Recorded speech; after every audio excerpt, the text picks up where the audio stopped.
오늘 베드로전서 1장부터 이제 새롭게 우리 큐티 생명의 삶이 시작이 되는데요. 이 베드로전서는 베드로 사도께서 로마에서 쓴 것으로 우리가 이해를 할 수 있습니다. 신학자들이 말씀 보시게 되면 5장 13절에 함께 택하심을 받은 바벨론에 있는 교회, 이런 표현이 있는데, 여기서 이 바벨론이라고 하는 것은 그때 당시에 세계의 중심이었던 로마라고 하는 것으로 우리가 이해가 되어집니다. 그래서 신학자들 사이에 있어서는 바로 이 로마에서 이 베드로전서를 쓰시고, 그리고 바로 여기에서 순교까지 하셨다, 이렇게 대부분들 말을 합니다. 그래서 이 책이 쓰여진 시기는 AD 63년 정도인데, 그 AD 63년도에 가장 주님의 교회가 로마의 핍박으로부터 힘들었던 시기였고요. 그리고 바로 64년에 역사적으로는 어떤 일이 일어나냐면, 네로 황제가 로마에 불을 질러서 기독교인들이 불질렀다고 소문을 내므로 말미암아 64년도가 로마 대화재도 일어났을 뿐만 아니라, 그것으로 인해서 이 기독교인들이 거의 아주 미친 듯이 핍박을 당하고 있었을 때였습니다. 그때 이 베드로 사도께서 순교한 것으로 알려져 있습니다. 그러니까 순교 바로 직전에 한 1년 전에 쓰여진 서신서로 이해가 되어지고, 그리고 가장 핍박이 심하고 있을 때의 그때쯤의 언저리에 쓰여진 책이었기 때문에, 이 그리스도인들의 공동체에 수많은 고난이 이미 왔거나 아니면 오고 있음을 감지하시고 쓴 편지라고 우리가 이해하면 되겠습니다. 그래서 이 베드로전서는 고난에 대한 이야기를 많이 기록을 하고 있고요, 동시에 소망에 대한 말씀을 기록을 하고 있습니다. 그래서 오늘 말씀도 보시게 되면 이런 표현이 있죠. 여러분 6절 우리 같이 한번 읽어볼까요? 6절과 7절 같이 읽겠습니다. 시작. 그러므로 너희가 이제 여러 가지 시험으로 말미암아 잠깐 근심하게 되지 않을 수 없으나 오히려 크게 기뻐하는도다. 너희 믿음의 확실함은 불로 연단하여도 없어질 금보다 더 귀하여 예수 그리스도께서 나타나실 때에 칭찬과 영광과 존귀를 얻게 할 것이니라. 아멘. 이 구절만 보더라도 이미 지금 고난이 오고 있구나. 그리고 베드로 사도께서는 어쩌면 내가 여기서 이제 생을 이제 끝나게 될 가능성도 있겠구나, 그 심령으로 이 편지를 쓰시게 된 것입니다. 자, 베드로전서에서 이 고난의 서신서라고도 하면서 희망의 서신서라고 또 동시에 말할 수 있는 것은 이 소망에 대한 표현을 하고 있는데요. 이 소망에 대한 표현을 우리가 처음 시작되는 이 부분도 있지만, 사실 이 베드로전서의 핵심이라고, 전체 중에서 핵심이라고 될 수 있는 구절이 4장 12절에서 13절이거든요.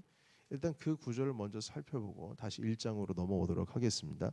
4장 12절과 13절의 말씀을 또 같이 한번 읽겠습니다. 자, 시작. 사랑하는 자들아, 너희를 연단하려고 오는 불시험을 이상한 일 당하는 것 같이 이상히 여기지 말고, 13절 다 같이 시작. 오히려 너희가 그리스도의 고난에 참여하는 것으로 즐거워하라. 이는 그의 영광을 나타내실 때에 너희로 즐거워하고 기뻐하게 하려 함이라. 아멘. 그래서 여기서도 이제 고난이 다가오면 기뻐해라. 기뻐해야 하는 이유는 바로 주님의 영광이 나타나실 때에 너희가 즐거워하고 기뻐하게 하려 함이라 하시면서, 어떤 고난과 함께 동시에 이 소망에 대한 말씀을 하고 있습니다. 특별히 1장에 보시게 되면 3절로 다시 한번 가보실까요? 여기에 소망이라는 표현이 구체적으로 등장을 하는데요. 1장 3절의 말씀을 한 번 더 같이 읽겠습니다. 자, 시작. 우리 주 예수 그리스도의 아버지 하나님을 찬송하리로다. 그의 많으신 긍휼대로 예수 그리스도를 죽은 자 가운데서 부활하게 하심으로 말미암아 우리를 거듭나게 하사 산 소망이 있게 하시며. 아멘. 산 소망이 있게 하시며. 그러니까 거듭나고 나서 구원을 받은 우리가 이 땅을 살아갈 때에 이 땅에 소망을 두는 것이 아니고 살아있는 산 소망, 바로 하늘을 향한 산 소망을 가지고 살아야 될 것을 말씀하고 있는 겁니다. 땅에 소망을 두고 살아가면 고난이 있을 수밖에 없어요. 그러나 하늘에 소망을 두고 살아가야 된다. 이 산 소망, 살아있는 소망, 이 표현을 하고 있습니다. 여러분, 그 시장에서 뭐 그릇 하나를 사면 그 그릇을 씻지 않고 사용하는 법은 없지 않습니까?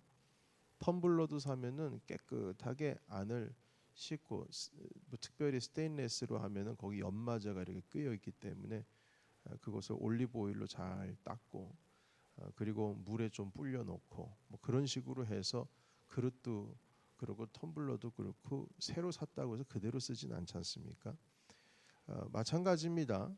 예, 깨끗하게 씻은 이유는 제대로 된 깨끗한 음식을 담기 위해서 씻게 되는데, 우리가 예수 그리스도의 피로 말미암아 우리의 육신이라고 하는 그릇이 깨끗해졌으면 그 비워져 있는 그 그릇 가운데에 그것에 합당한, 그것에 맞는, 그 목적에 맞는 삶을 살아야 한다는 겁니다. 여기서 말씀하신 그 목적에 맞는 삶이 바로 살아있는 소망이라, 이렇게 표현을 하고 있습니다.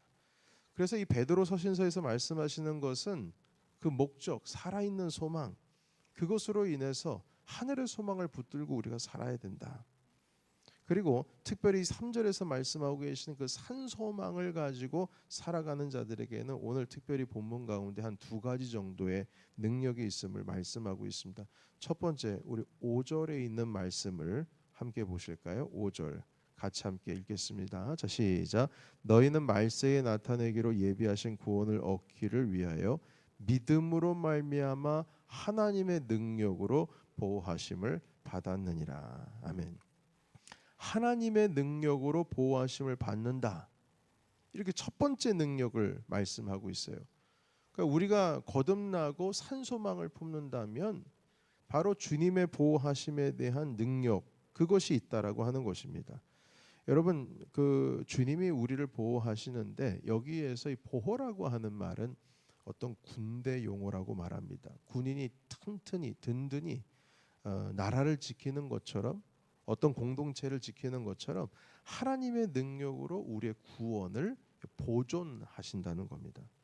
그리고 두 번째가 이제 6절과 7절의 말씀을 나누고 있는데요. 이것도 아까 말씀을 읽었으니까요. 산소망이라고 하는 것은 이 시련을 극복하게 한다라고 말씀할 수가 있습니다. 그러니까 산소망, 살아있는 그 소망을 가지고 있으면 내가 지금 얻은 구원을 끝까지 지키고 보존할 뿐만 아니라 내가 지금 당하고 있는 이 시련도 극복할 수 있다는 거예요. 여기서 여러분 7절의 말씀에 보면 믿음의 확실함이라고 하는 단어가 등장을 하죠. 여기 보시면 제가 읽어보겠습니다. 너희 믿음의 확실함은 불로 연단하여도 없어질 금보다 더 귀하여 예수 그리스도께서 나타나실 때에 칭찬과 영광과 존귀를 얻게 할 것이니라. 아멘. 그런데 여기 믿음의 확실함이라고 하는 이것이 개정 성경과 개역 성경과 조금 그 해석이 좀 다릅니다.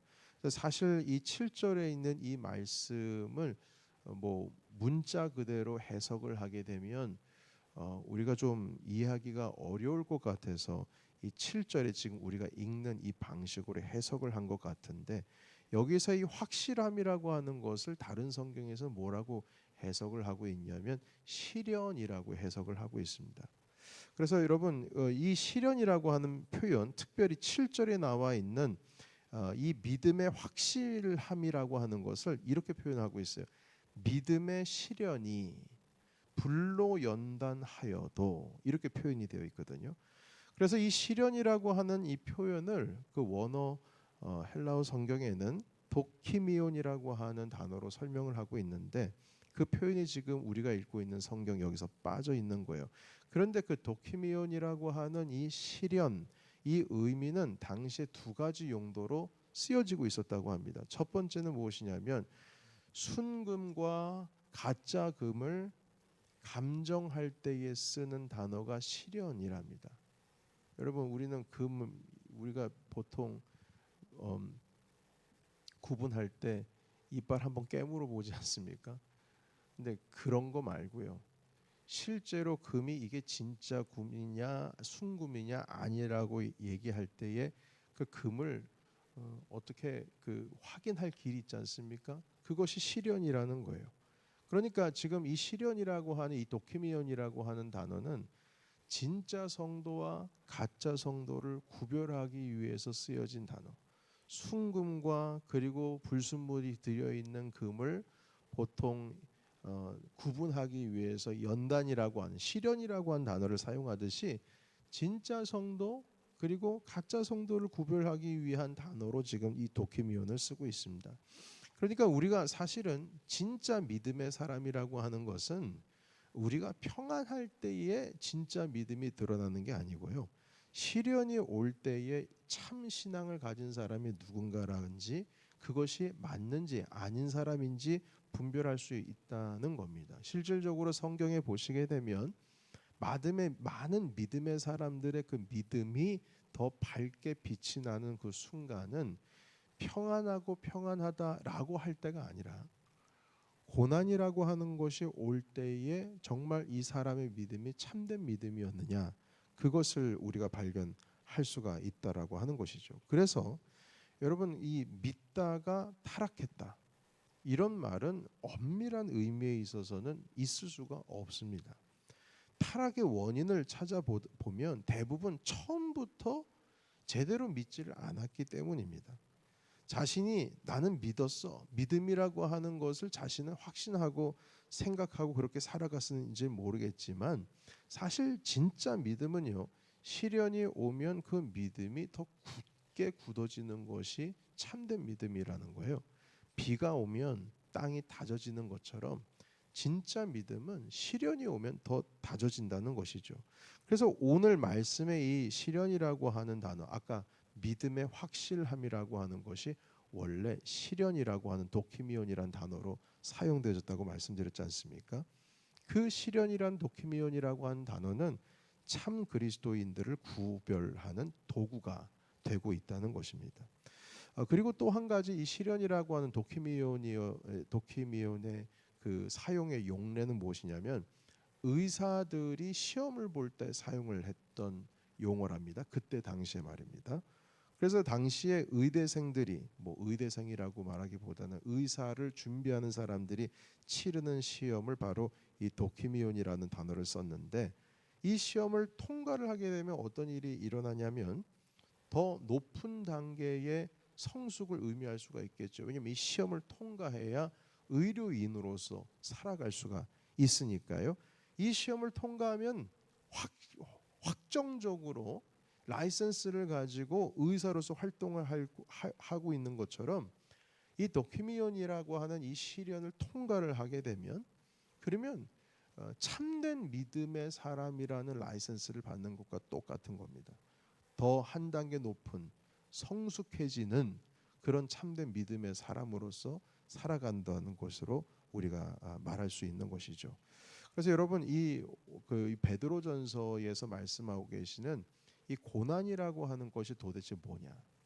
이것이 우리를 무너뜨리고 짓누르고 누르고 우리의 정체성과 우리의 존재를 말살하려는 그런 믿음, 그런 고난이 아니라 오히려 이 고난이라고 하는 것이 내 정체성을 더 밝혀주고 더 클리어하게 해주고 명확하게 해주는 것이 바로 이 도키미온 고난이다, 시련이다 이렇게 말씀하고 있는 겁니다.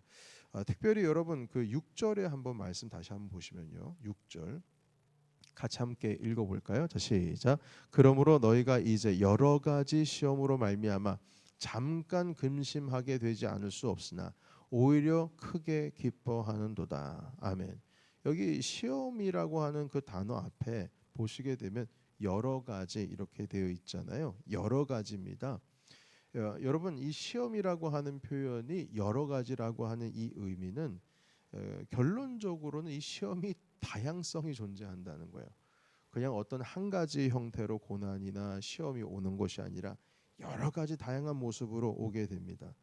그리고 그리스도인들도 근심하게 될 수밖에 없죠. 여러분, 여러 가지 시험, 한 번도 경험하지 못한 그런 시험과 시련이 올 때에 근심하지 않는 것이 오히려 비정상적이죠.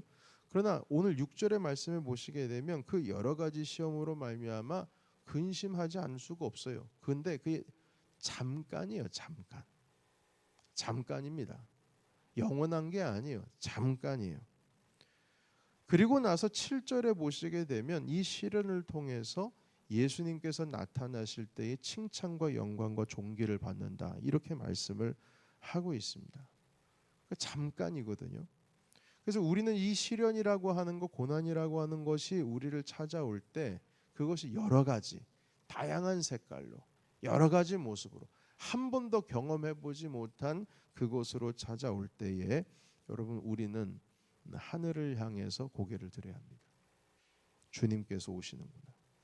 그리고 주님께서 우리 가운데 오실 때에 칭찬, 영광, 존귀라고 하는 보상을 우리에게 분명히 주시는구나.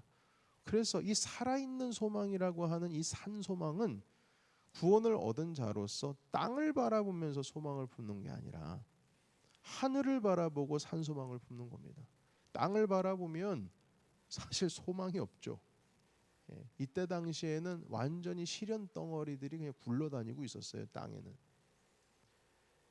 하늘을 바라볼 수밖에 없는, 시련이라고 하는 것은 참된 구원과 참된 믿음이라고 하는 것을 구분하게 되는 그러한 도구로서 우리가 하늘을 바라보는 참된 믿음의 사람으로서 살아가야 될 것을 말씀을 하고 있습니다. 여러분, 오늘 어노인팅 찬양 집회 때 제가 한 15분에서 20분 정도 메시지를 던집니다. 그때도 말씀을 함께 나누겠습니다만, 시련 없는 사람 없지 않습니까? 그리고 고통의 터널을 들어가지 않는 사람이 없습니다. 다 인생이 한두 번 정도가 아니고요. 하나가 지나면 또 터널이 나오고, 또 터널 지나서 이제 괜찮을 법하면 또 터널이 나오고, 이게 사실 우리의 삶입니다. 그런데 여기서 우리가 분명히 알아야 될 것은 무엇이냐면 자꾸 그 터널에 갇히는 게 문제인 것이죠. 갇히지 않는 방법은 뭐냐면 빨리 그 터널을 통과하는 것입니다. 그러니까 걸어가야 된다. 걸어가거나 차를 타고 가거나 뭘 타고 가거나 계속 무빙 온 해야죠. 앞으로 나아가야죠. 거기에 갇혀 있다고, 나는 터널에 갇혀 있다고 가만히 있으면 계속 터널인 거예요. 그러니까 주님과 함께 이 살아있는 산 소망을 가지고 한 걸음 한 걸음 하나님 그 하늘의 소망을 품고 나아갈 때에 결국 잠깐 그 고난을 우리가 지나갈 수 있는 것이지, 오늘도 안주해 있습니다. 왜 주님께서 나에게 이런 시험을 줬을까? 또 앉아 있어요. 아니, 나는 지나간 줄 알았는데 왜 또 주님께서 이런 시험을 주신 것인가? 또 앉아 있어요. 그러니까 앉아 있으면 계속 그 어두운 터널이라는 것입니다. 잠깐이라고 했는데 그 잠깐이라고 하는 것을 우리가 더 시간을 길게 만든다는 것이죠. 아니죠. 하늘의 소망을 품고 있는 사람들은 잠깐입니다. 우리가 나아가는 그 길 가운데 있어서 땅의 것을 보는 것이 아니라 우리 주님과 함께 동행하면서 꾸준히 오늘도 어김없이 내게 다가오고 있는 시련이 왜 이것이 나에게 라고 안주하는 것이 아니라 길을 천천히 주님과 함께 한 걸음 한 걸음 나아갈 때에 결국 주님께서는 우리 가운데 그 소망을 현실로 이루어 주실 줄로 믿습니다. 오늘 여러분들의 삶 가운데에 이러한 살아있는 소망이 가득 차시기를 예수님의 이름으로 축원드리면서 우리 예수 그리스도와 함께 이 아침을 동행하시는 귀한 하루가 되시기를 예수님의 이름으로 축원합니다. 아멘. 기도하겠습니다.